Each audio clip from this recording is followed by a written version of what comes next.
Good evening, it is 7 o'clock on Saturday and you are listening to Because the Universe, your weekly satirical science radio show with him, Harry Manners, and me, Matt Lane. We are back for another week, aren't we, Harry? We are indeed. We've got a great show lined up as usual. Always, yes, yep, indeed. So just before we start the show, we're going to give out our social media contact details. You can get in touch with us through our email address, so that is becausetheuniverse@aol.com.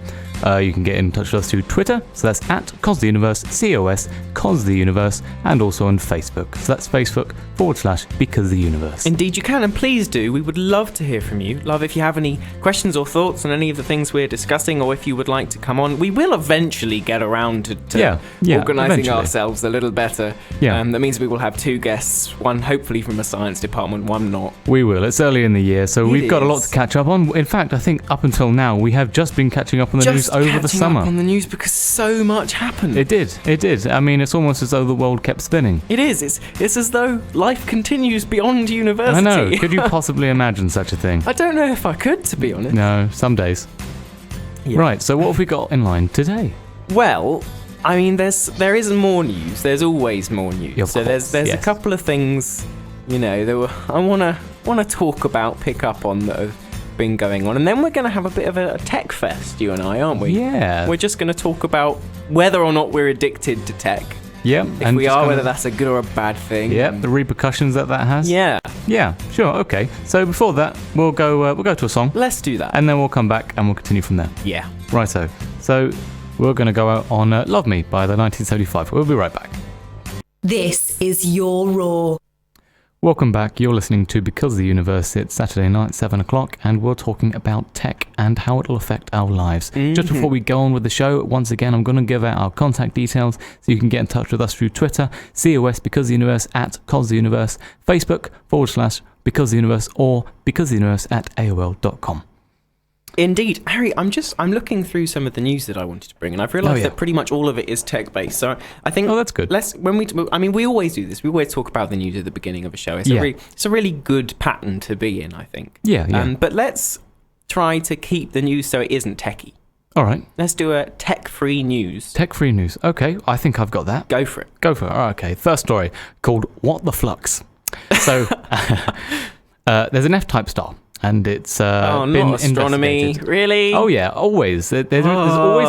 I'm sorry, but we are a science show, and there's always something interesting going on in outer space. Well, I think because it's quite debatable. big. There is always something going on in outer space. Whether it is or isn't interesting has yet to be decided. Yeah, I despise this kind of aversion to anything remotely space related. I'm going ahead with it. Okay, fine. Right. So you're aware of the Kepler Space Telescope? I am. And its search for exoplanets. Yep. You don't have to sound quite so chagrined about it. It's a wonderful, wonderful thing. It really is. What an advert. Anyway, so they found an F-type star called KIC 8462852, a beautiful name that rolls off the tongue. You astronomers, you're just so creative. I know. I mean, I don't know how they come up with it, to be honest. It must take years. I think most of them have English degrees. Yeah, but because they don't need physics degrees to do astronomy, so it could just I'm betting that it goes into some kind of... I shouldn't say that on the radio. If any of my lecturers are listening, I'm really sorry. I didn't mean that. Too late. It's been a long day. Yeah. For people who don't know, what's an F-type star? So an F-type star there are certain stellar classifications based on luminosity and their emissions. Essentially, it's a dimmer kind of star. Okay, anyway, so it's dim and boring. Got it. Yes, it's a relatively dim star between red and yellow in colour. It's been in the Cygnus constellation, and the actual thing that's the news story, which I would have got to quicker, is the fact that the Kepler Space Telescope has detected a very large group of massive objects orbiting the star at very small radii. You should have just led with this. Well, I was trying to get to that. No, but you had to fluff it up with boring astronomy. Well, it would have been a matter of seconds if you hadn't. Okay. All right. Okay. So... This data has been interpreted by some as evidence of alien superstructures orbiting in some kind of Dyson sphere structure. And if you're not familiar with what a Dyson sphere is, it's a kind of projection of a very advanced civilization moving towards the ability to capture the entire output of a star. and essentially enclosing it in a superstructure of either, an entire encasing of some kind of metallic structure which can convert the energy into useful work, or some kind of orbiting satellite grid, or something that's aimed at capturing the actual output of the electromagnetic spectrum of a star. And this is actually something that has been interpreted as possible evidence for an advanced alien race in our galaxy. I'm not buying into this, of course. Well, nor are pretty much everyone in the field. No, I think it's quite interesting, and the reason I picked up on it is because this is the kind of thing that is now becoming a regularity. This is the kind of power that we now have, that we can look out into our galaxy, and we have the resolving power to look at actual structures around other stars, to the point that it's feasible that if there were genuine evidence, we might be able to detect it. We're not just blindly staring to space now, hoping that an English voice essentially will say, "Hi, we're the aliens." We might actually have some an English voice. In English, yes. In upper, I'm sure it's be upper class voice as well. Why, hello there. Yes, darlings. We've been waiting. No, we genuinely have some kind of investigative power now. Yep. So it seems like this star has alien megastructure around it. Some more sanguine explanations have been seen. Some kind of dense comet field orbiting a very low, very, very small orbits, something Swarm like that. Of comet, or dust, or something like that. Obviously, that's the better explanation. Yep. Okay. So really, this interesting thing is not very interesting. Actually, it's fascinating. I just think it's astronomy, therefore uninteresting. I'm pretty sure that everyone in the world won't agree with you. Well, write in. If you're also a boring, feckless loser, oh my word, the gloves are coming off. To agree with Matt's, then yeah, absolutely get in touch. We have this argument on a daily basis. I'm not having it on the radio with you. Well, I think you just did. No, I didn't. Have you got the story for me? I have. I actually haven't got any rude ones, which is really disappointing. Oh. There's been nothing risque happening in the news, which is obviously not looking hard enough. Obviously, there must have been loads, but nothing science related. Nothing science related. Right. Okay. I've got something vaguely space related. So after that. Well, except that the thing that I find interesting about it isn't space related. All right, it just so happens that it was on a comet. They found frozen alcohol and frozen sugars. Right. Which is interesting. Tequila and sugar? Was there lemon? No, there wasn't. No lemon. You alcoholic. So frozen ethanol and ethanol and sugars. Glycolaldehyde, which is a sugar. So this is more evidence that there are complex molecules, the kind of things that we'd be familiar with. Indeed, they're quite common in spaceborne. They are in. Well, it looks as though these sorts of complex molecules are formed in the dust clouds after the deaths of early stars, universe stars. So the kind of complex... that then get kicked out into... So for our solar system, we've called it the Oort cloud. Get kicked out into this frozen cloud that surrounds the solar system. And then if things drift further in over time, it's a piece of ice from so many billion years ago that's got all of these complex organic molecules in. And wonderful. So it's adding some sort of support to the notion that, well, maybe this is how some of the peptides, the even more complex organic molecules, found their way onto Earth, having been fired down in asteroids and the like, or whatever boring astronomical term. Boring, genuinely interesting, explorative endeavor. Yeah. Okay. So in light of this, there was a whole other bit of research that was done that the headline for it is "Life on Earth begins with comets," scientists say, as new research emerges. So they essentially just fired frozen alcohol and sugar stuff. It's a day job, isn't it? I mean, someone's got to do it. I've made that sound trivial. It was a good piece of science. Yes. It was done in a controlled environment, trying to mimic the conditions that would have occurred if something cold and alcoholic slammed into the planet. Lovely. Maybe all the dinosaurs died drunk. Yeah, and rush on sugar. Yep. Yeah. Okay, great. Well, my second story is also about space, but it's a bit closer to home. So I'm going to talk about Jupiter. You might have heard about this. You probably have, actually. Lately, there's been growing evidence that the Great Red Spot, which is a superstorm on Jupiter about the size of Earth, is shrinking. So the storm's been visible for about 350 years and was first spotted by Robert Hooke, who you probably heard of if you did GCSE or A-level science. responsible for Hooke's law. He was Newton's friend. He's the guy who first saw this through his early telescope. So the Hubble has been investigating Jupiter of late, and its measurements show that a general shrinking trend has been going on in this incredibly large storm. You can actually see the storm if you have your own telescope, but you probably have to have a pretty savvy one, but you can at least see this giant blotch on its surface.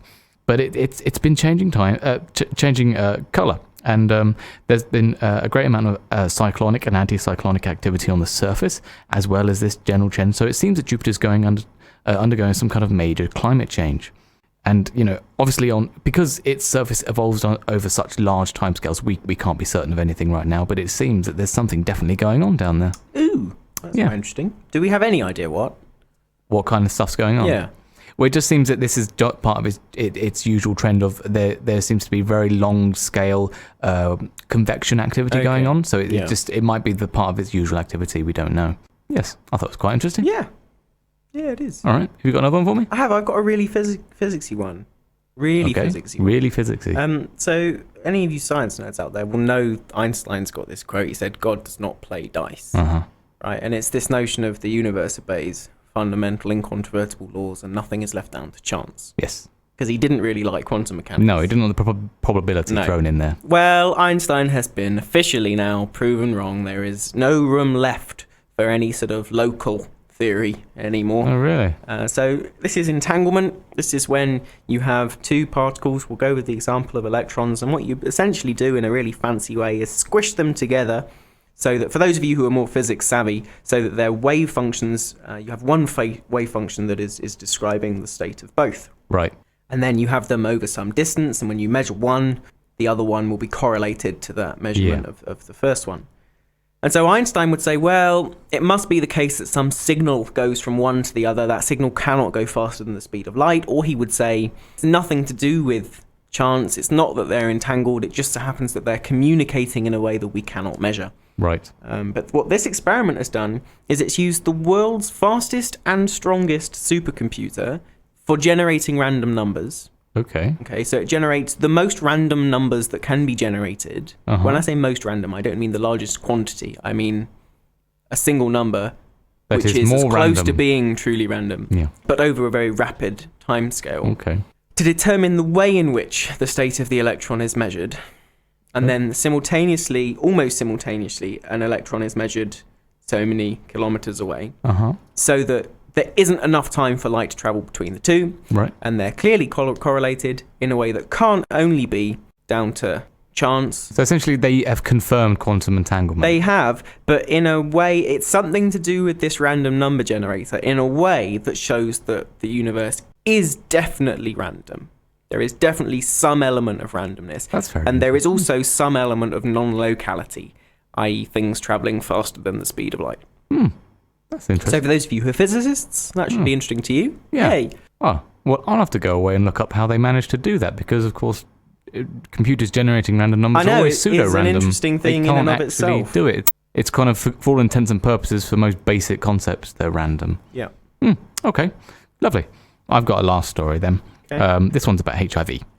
So HIV tends to lie dormant when it's not actually active in the body, inside cells, and the immune system is blind to this. So getting rid of HIV and any kind of dominant colonies that are inside your cells is, it's a genuine issue. It's a barrier between any kind of cure. So the National Institute of Allergy and Infectious Diseases have produced an antibody that activates the dormant HIV and flags these particles for the immune system to attack. So the spiky part of the HIV, which is called the envelope, was targeted by the antibody, and it's crucial. And also it responds to the crucial receptors found on T cells, which is the target, which HIV's main adversary, you might say. And as such, the virus is simultaneously awakened and the body is alerted to its response. So this might be a manner by which we can actually move towards a cure now. Because essentially, you can get rid of these colonies inside the human body of dormant HIV. So therefore, you can be genuinely cured of the disease. So it forces the dominant HIV virus to be not dominant anymore. Dormant. Yes. I did hear what you said. I just didn't repeat it. I don't know why. Essentially, yes. It flags the part of it that activates the dormant activity. And then also at the same time alerts the body's immune system to their presence. Ah, good. Yeah. Good. Sounds lovely. Great. Have you got a last one for me, or are you done with yours? I have. You have? Okay. I have. Okay. So I always have a slightly depressing environmental story. You do, because you're a bright fellow and you like, spreading sunshine. Yeah, it's just that it really matters. So I've never seen research like this before. Okay. And bearing in mind, I always come with multiple papers on the climate. It's a joint study. It's a collaboration between scientists and economists. Right. Looking at the relationship between economic growth and the climate. Okay.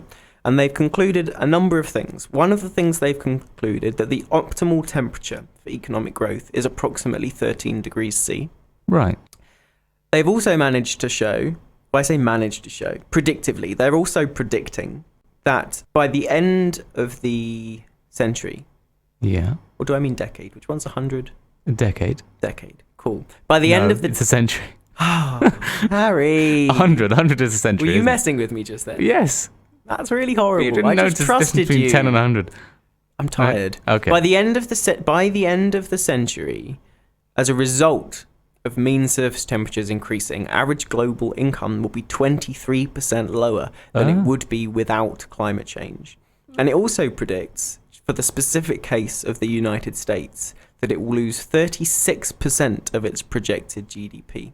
Wow. Whereas poor countries in Africa, South Africa, the Middle East will lose even more. So this is essentially ambient temperature, not like an office temperature. No. This is just mean surface temperatures. Right. Okay. So that's very strange. Well, think about the effect global that warming is going to have on arable land. Yes. All agriculture.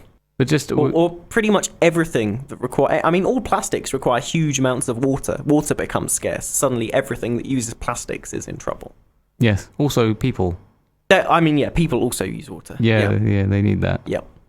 Wow. So just ignoring everything else, resource depletion, flooding, ignoring all of the wider consequences. This is only looking at the very fact that it's hotter. Human beings are less productive. Surface temperatures increasing. Yeah. Wow.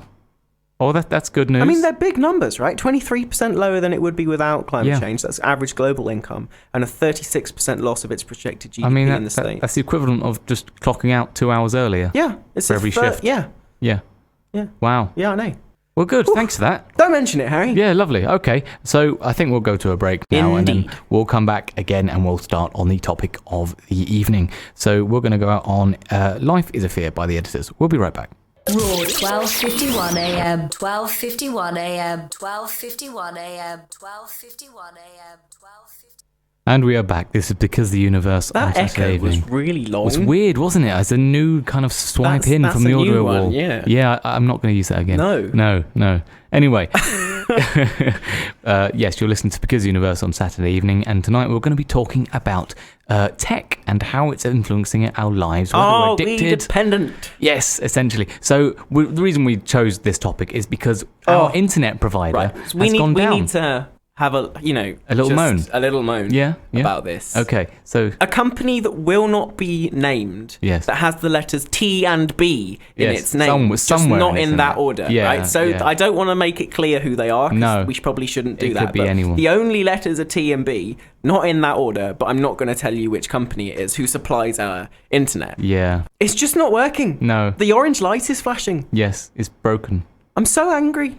As in, I fully recognise that things happen, and yet I simply cannot accept this reality. No. That it's a nightmare. We have called them, and they've said, yes, it's broken. And why don't you go on the internet to see if you can fix it? Yeah. What was it? We had to go on a website. It was a website to get the support that we... Because you could, weren't you listening? The internet isn't working. Yes, because if you call them, it's an automated response that you can't... It just says, that's a shame. No, it's a www. Yes, essentially. So anyway... Damn you, TB. Yes. TB Internet. Tuberculosis internet provider. Yes. What was even better was they wanted our landline number. Yes, they did. And we don't have a landline. No, we don't. Well, we have one registered, and we gave it to them, and it's for a fencing company. Yeah, but what? Why is our landline for a fencing company? I have no idea. I don't know. Apparently, our house is now a fencing company. Yeah. I want that to be solved, I think. Yeah, I hope it is. Anyway, so we're filled with rage. Yes, and essentially, it's only been a day. Has it only been a day? It's been one day. It feels like so much longer. I know. And it just really brought home the fact that we were completely incompetent and useless without the internet directly in front of us all day. Because I realised that I thought, well, I'll just watch something then. And then realised that I'd got rid of all my DVDs because I now have Netflix. Yep. And I've got rid of all my CDs because I now have Spotify. Yep. And see, this is why you need an external hard drive, Harry. I've got one, but there's really nothing on it because why would you bother? For moments like this. Well, obviously, yes. Now I'm kind of now you realise make a stash of media. Yeah. So I mean, the 6 people in our house. All I've heard all day is I've been reading. I've been reading because there's nothing else to do, and I read a lot. Yeah. I got bored. You got bored of? No way. Yeah. Harry Manners got bored of reading. Yeah. Insane. It might be just because I'm reading dull books at the moment, but okay. I think it's bolstered by the fact that I know I can't do anything else.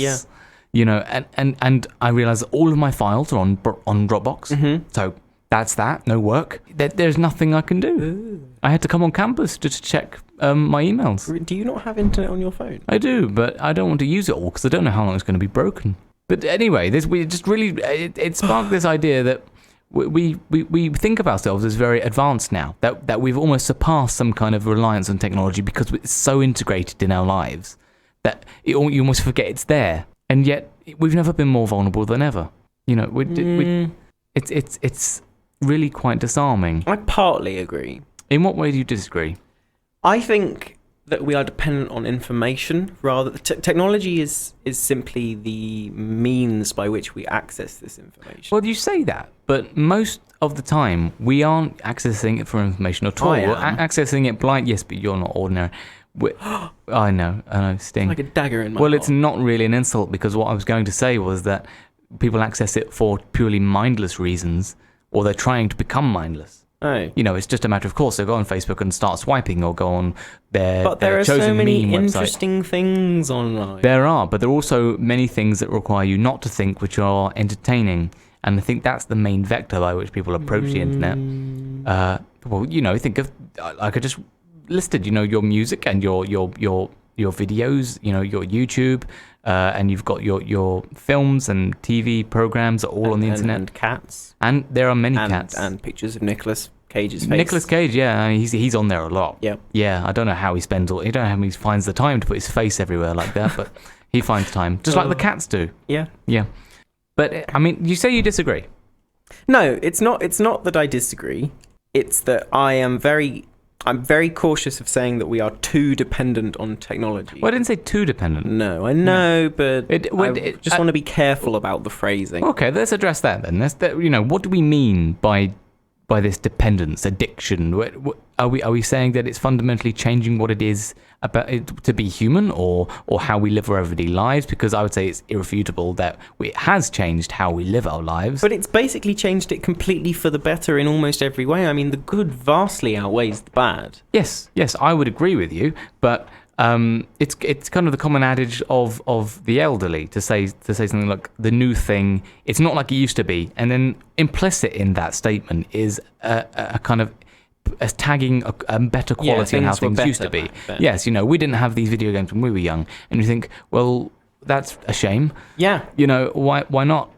Why is it bad that we have these things and you played with elastic bands all day? We couldn't just talk to our friends who were far away. Yes. We couldn't see people's faces. This is it. I think this is a very interesting thing to talk about, because it's often said that young people don't talk to each other anymore, and you don't have genuine conversations with people anymore. You sit there on your phones all day, and yet what's lost in there is the fact that you're also simultaneously connecting with perhaps a dozen people at once. And via them, you have potential to contact many hundreds of people at once. If you post something on Facebook, you could easily get a few dozen people like that at once. You have genuinely influenced their day. And you may have told them something, you may have made them laugh, you might have depressed them, but you have affected them, and you've communicated.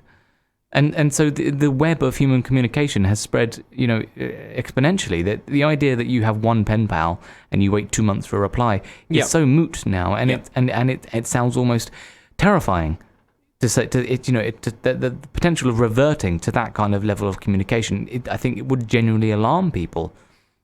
say there was some kind of cataclysm like an EMP or something like that, and we lost the internet for a month everywhere. I don't want to imagine that. What would happen? What would people do? All I can picture is millions of people lying around, staring at the ceiling in some kind of cataclysmic, like existential crisis, because they just have no idea what to do with themselves. Because not everyone reads. No. And you can only do so much colouring in. Yeah. And craft is fun, though. Craft is fun. But, where do you get your ideas? From the internet. Pinterest. Yeah. Yeah. Yeah. See, getting ideas from your own brain, that's work. Oh, no. Yeah.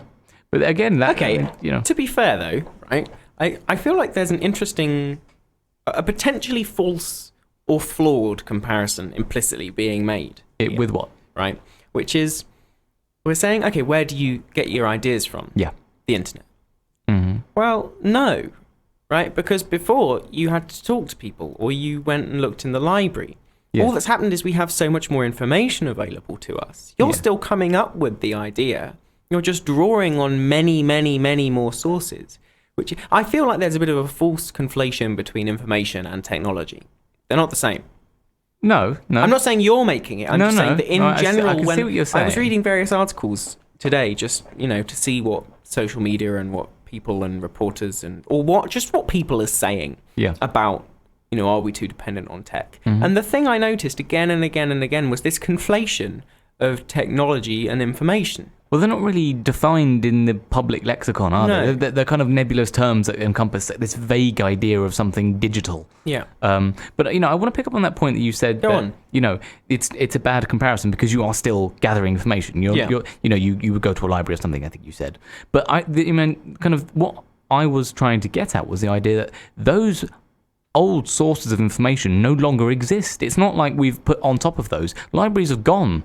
There are only a few left. They're fading out, and nobody would go to them even if they did. Their involvement in our lives has been completely supplanted by the new technology. In many ways, it's been built on because, say, like the book sales are still as large as ever. People still read as much as they go on the social media or whatever. I mean, descriptively, I don't disagree, but normatively, it sounds like you're describing this as though it's a bad thing. No, I'm not. What I'm saying is, we've gone from a small amount of finite local information to a large amount of highly distributed, non-local information. But what I'm saying is that the manner by which we access it is so very, tenuous. What do you mean? It makes it very vulnerable because, the idea that there's nothing physical anymore is very dangerous in some ways. It opens us up to it's almost an amalgamation of all of our connected knowledge is now stored in a very kind of focused area, isn't it? It's digitized. It's information which is accessed and it's stored in servers all over the world. Mm. But that's servers can be wiped very easily. So everything has to be backed up all the time. And something like this, our internet provider going down, suddenly you lose access to everything at once. It's not as though you say, okay, well, the video shop has closed down and had a flood, so we can't watch videos anymore. We've still got everything else we've got in our lives because it was a physical place and they're all stored in different physical places. Yeah, I see what you're saying. So you're kind of saying, by virtue of the fact that all of these things are connected via the internet, if the internet goes down, you suddenly can't connect with these. It's not that it's like, okay, well, that bit of our information is now gone. No, you just lost every bit of information you ever had. It isn't that you've lost the information, you just can't connect with it. Yes, your access to it is suddenly gone. Yes. Yeah. But I don't know how the internet is maintained. But it's weird, isn't it? Because we're physicists and we're interested in this sort of thing. But I have absolutely no idea. Well, I know that there's a project to back up the internet. What does that mean? Well, essentially, it means that they make a copy of every thing on every page, every access point on the internet, and store it away in a bunker underground, which is radiation shielded. I don't know why, or, I understand why they would want to, but what was the motivation for doing it? What are they expecting to happen? Oh, I'm not sure. But, the very idea that on a day-to-day basis, ignoring that, how is it maintained? Are these servers backed up? How many times? Are they shielded from electrical disturbances? What's the decay time? Because there is a decay time on hard drives. magnetic, because they're encoded magnetically, and therefore, I think it's something like 10 years on your average hard, your pen drive kind of thing, that the files become so corrupted they'll be unreadable after 10 years. And the same goes for CDs and your SATA hard drive, so the normal one with a disk inside your PC. All of those have a lifetime of about 10 years. So if you were to refresh the file or something, then a computer would be forced to rewrite it and it would be okay. But if you just didn't open it for 10 years, like your digital photographs, if you put them all on one pen stick every time you went on holiday, but never looked at them like people do, then after 10 years, they're not there anymore, which I don't think most people know. But that's actually the case, is that they're not permanent things. They're not permanent records whatsoever. And I know that books and everything like that are also not permanent records, but we know that we've got scraps of manuscripts from the Dead Sea Scrolls, 2,000 years old. We've got papyrus. We've got, well, you could say younger manuscripts, but we've got the original Principia Mathematica. We've got all of these things which have lasted centuries and give us a genuine window into the past.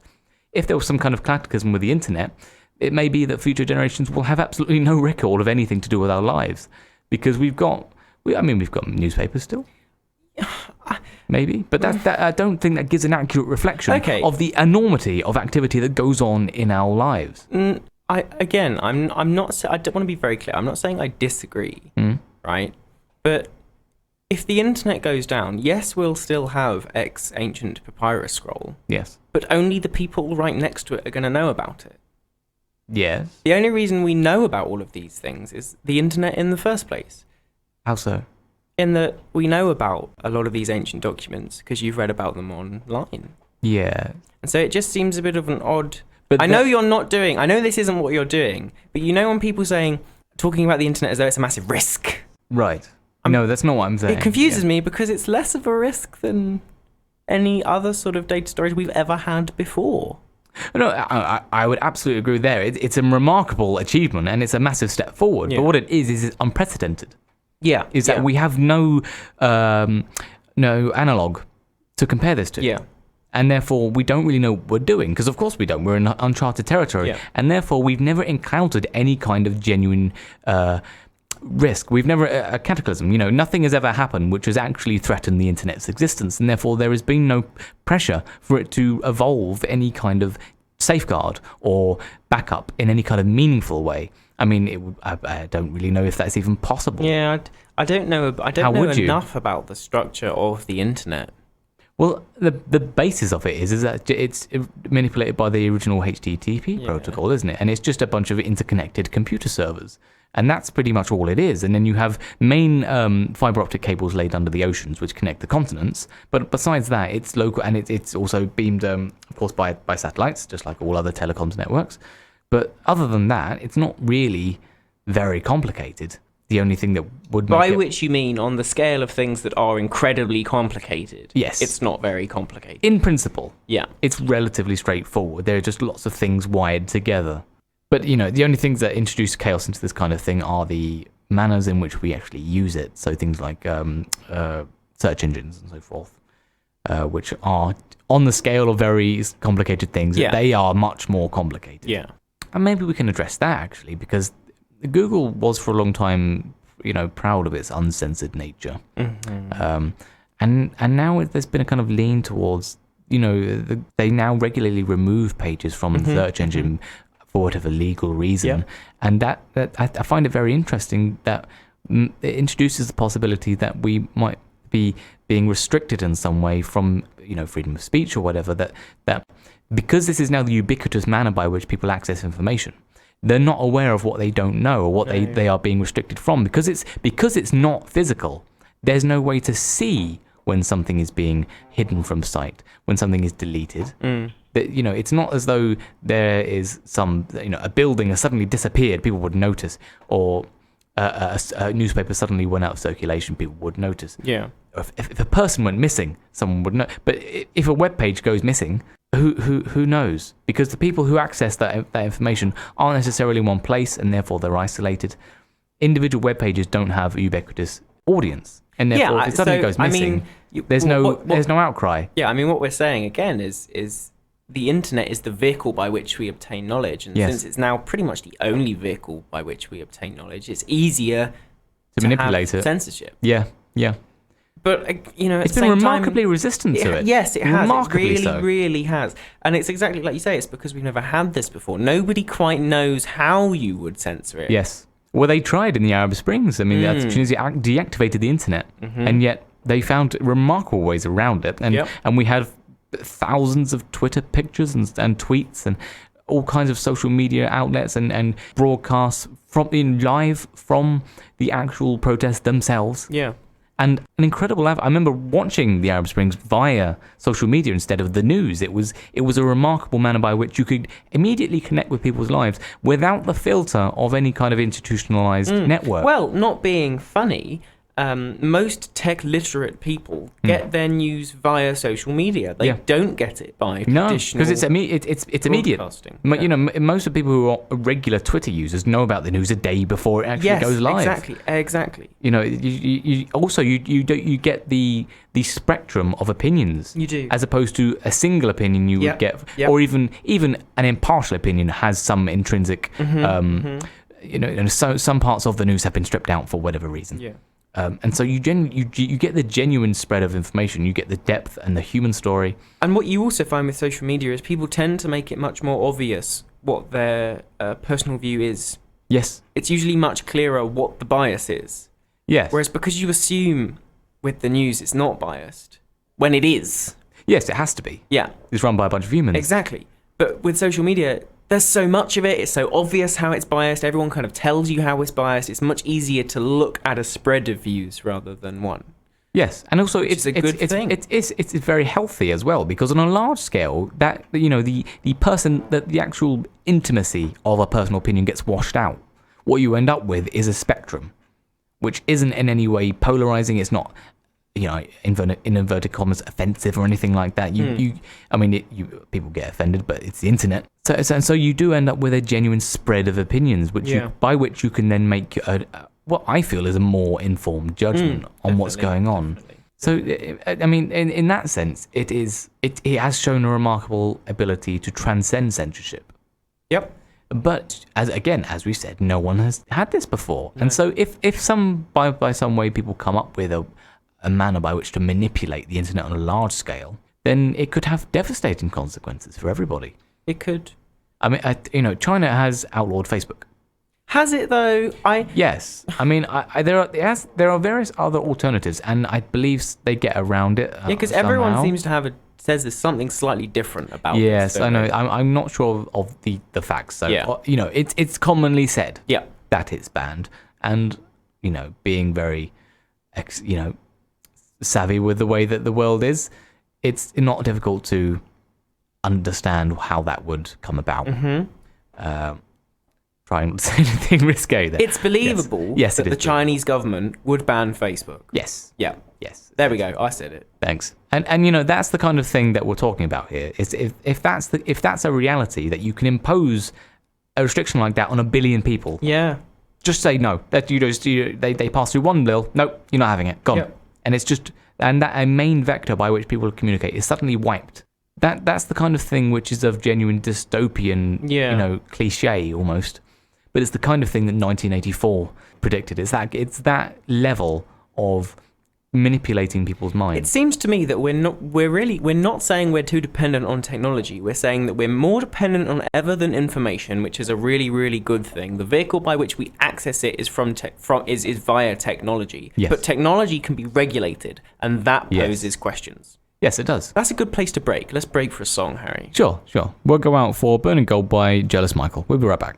Raw 12:51 a.m. 12:51 a.m. 12:51 a.m. I really don't like that new intro. I said I wasn't going to use that, but I hit the same button again. And so it's there now. Because I just feel awkward about talking over it. But it goes on for too long. It does. It's kind of too quiet, but hasn't finished. Yeah. Yeah. Well, we're going to phase that out. Yeah, definitely. Yeah. Anyway, so you're back with Because of the Universe, and we're talking about how technology is affecting our lives. We've got the last 10 minutes of the show, and we're going to round off with a little bit of talk on what we think was going to happen next. Indeed. We've just had...